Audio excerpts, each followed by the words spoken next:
Talking about Rimuru is talking about unchecked growth. But there's a common misconception that needs to be addressed head-on. Rimuru isn't the same in every version.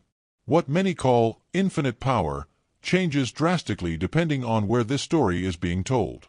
And the right question has never been, is Rimuru strong? The real question has always been, what is his limit in each version? In the beginning, Rimuru is born weak. Not in spirit, but in position. A slime, nameless, without a lease, without a place in the world. But there's already something dangerous there, the ability to learn too fast. Every encounter becomes data. Every threat becomes fuel. And this is the pattern that never changes.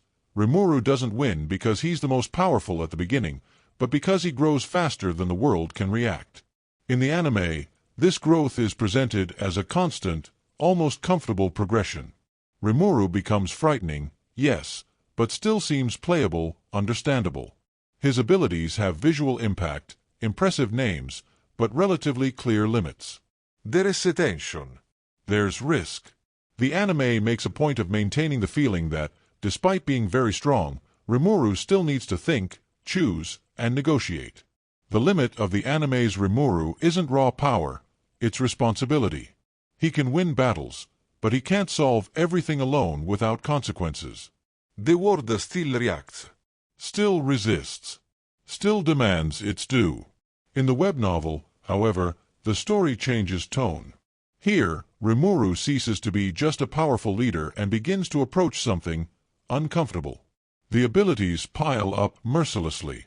The analysis becomes absolute.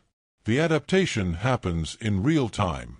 The concept of threat begins to lose meaning because anything hostile is quickly understood, dismantled, and overcome.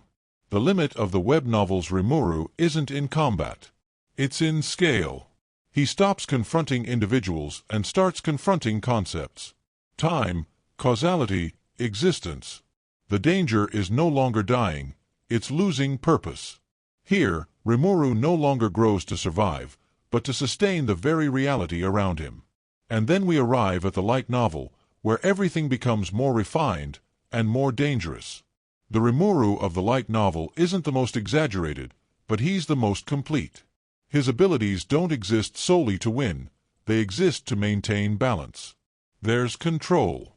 There is a restraint. There are conscious choices not to cross certain limits, even when he could. This makes this version the most interesting of all. The limit here isn't strength.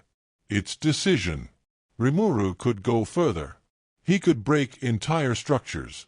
He could erase threats before they even exist. But he doesn't. Because he understands something that more extreme versions ignore. Absolute power without criteria destroys the very world it tries to protect.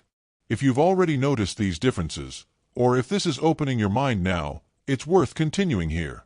A subscription, not as a formality, but as a sign that you enjoy analyses that respect the complexity of the character.